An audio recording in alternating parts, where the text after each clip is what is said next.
दोस्तों, स्वागत करते हैं आपका हमारे चैनल एग्ज़ाम सभा में। और आज हम डिस्कस करने वाले हैं ऋग्वेद से संबंधित कुछ प्रमुख तथ्य के बारे में।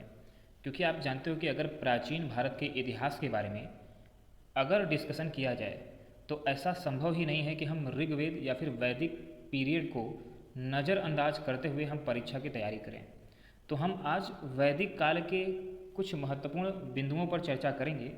तो उसमें आप सबसे पहले अगर वैदिक काल की चर्चा करते हो तो ये समझना चाहिए कि जो वैदिक पीरियड है वो आपके प्राचीन भारत के इतिहास से संदर्भित है।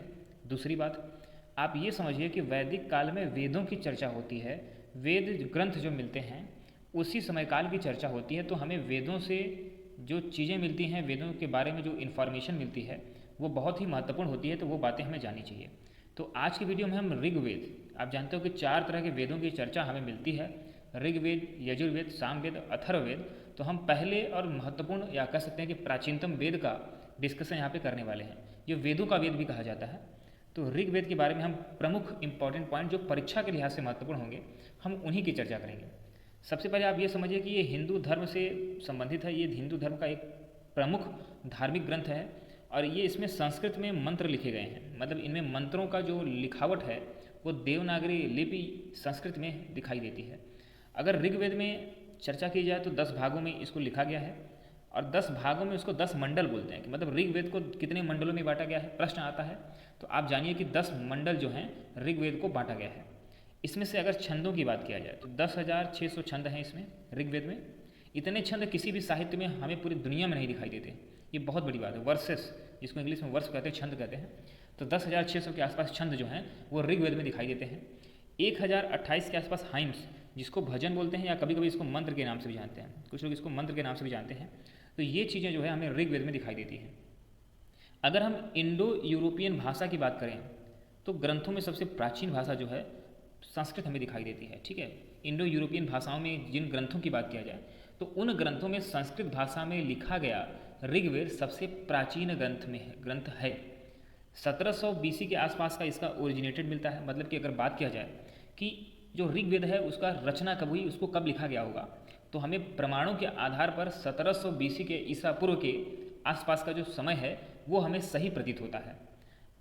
अगर बात किया जाए थोड़ा सा आगे कि कौन से ऋषि थे जिन्होंने इसको लिखा था, तो महर्षि अंगिरा ऋषि की बात किया जाए तो उनकी फैमिली से संबंधित जो व्यक्ति थे उन्होंने 35% मंत्रों का जो लिखावट है वो अंगिरा ऋषि के फैमिली ने किया था। इसी तरह से कण्व ऋषि, जिसको कण्वा ऋषि के नाम से हम यहाँ पे लिख रहे हैं, तो कण्व ऋषि की फैमिली जो है उसको 25% मंत्रों को लिखती है। तो 35 + 25 60% तो यही हो गया। और इसमें कुछ जो अन्य मंत्र हैं जो कि बाद में लिखे गए हैं उसको अलग अलग लोगों के द्वारा लिखे गए हैं। थोड़ा सा आगे बढ़ते हैं। आज कई श्लोक हिंदू प्रार्थनाओं में जो यूज किए जाते हैं वो आपका ऋग्वेद से ही संदर्भित हैं। बहुत सी ऐसी बातें, बहुत सी प्रार्थना से संबंधित चीज़ें हमें वेदों से मिलती हैं, खासकर ऋग्वेद से मिलती है।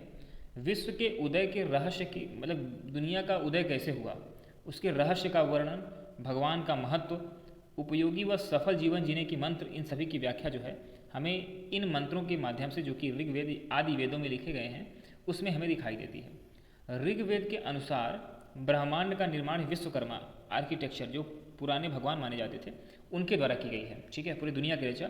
और उनको ईश्वर ने, परम सत्ता ने ऐसा निर्देश दिया था कि पूरे ब्रह्मांड की रचना करो। उन्हीं के निर्देश में ऋग्वेद के अनुसार दुनिया की रचना हुई है। मंत्रों को सुप्त बोला जाता था या सुप्ता के नाम से जानते हैं, और उन्हीं से मिलकर के रिचुअल जो है आपका बनाया करते थे। इंद्र उनके प्रमुख देवता माने जाते हैं। हमें अगर हम ऋग्वेद को पढ़ने की कोशिश करें तो उसमें यह प्रमाणित होता है कि इंद्र देवता को वहाँ पे एक प्रमुख स्थान दिया जाता था।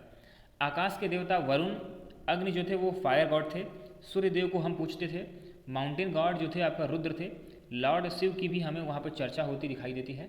इस तरीके से ये कुछ प्रमुख देवी देवता थे जो उस समय आपका काफ़ी फेमस थे, या फिर उनकी चर्चा हमें ऋग्वेद में दिखाई देती है। विष्णु के एक त्रिमूर्ति होने पर, क्योंकि आप जानते हो 3 मूर्तियाँ या त्रिदेव के नाम से कौन कौन फेमस हैं, विष्णु हैं, ब्रह्मा जी हैं और शंकर जी हैं। तो विष्णु एक मूर्ति हैं, त्रिमूर्ति में से एक हैं, और ऋग्वेद में इनका थोड़ा सा चर्चा जो है माइनर डिटी के तौर पे इनकी चर्चा जो है हमें दिखाई देती है। गायत्री मंत्र आप सभी जानते हो, ये आपका ऋग्वेद से ही लिया गया है। ठीक है, गायत्री मंत्र, ऐसा कोई भी हिंदू धर्म से संबंधित कोई भी व्यक्ति नहीं होगा जो प्रार्थना में गायत्री मंत्र को छोड़ देता हो। ये बहुत ही सिंपल मंत्र है और इस मंत्र का जो उल्लेख है हमें ऋग्वेद से दिखाई देता है। ऋग्वेद से हमने इसको लिया है। वर्ण व्यवस्था जो था, 4 वर्णों की व्यवस्था थी, उस समय आपका जैसे ब्राह्मण, क्षत्रिय, वैश्य, शूद्र, लेकिन ध्यान रखिएगा ये कोई जाति नहीं थी। जैसे आज पीरियड में लोगों को कन्फ्यूज़न होता है कि हमारे वेदों में इस तरह की गलत बातें लिखी गई हैं।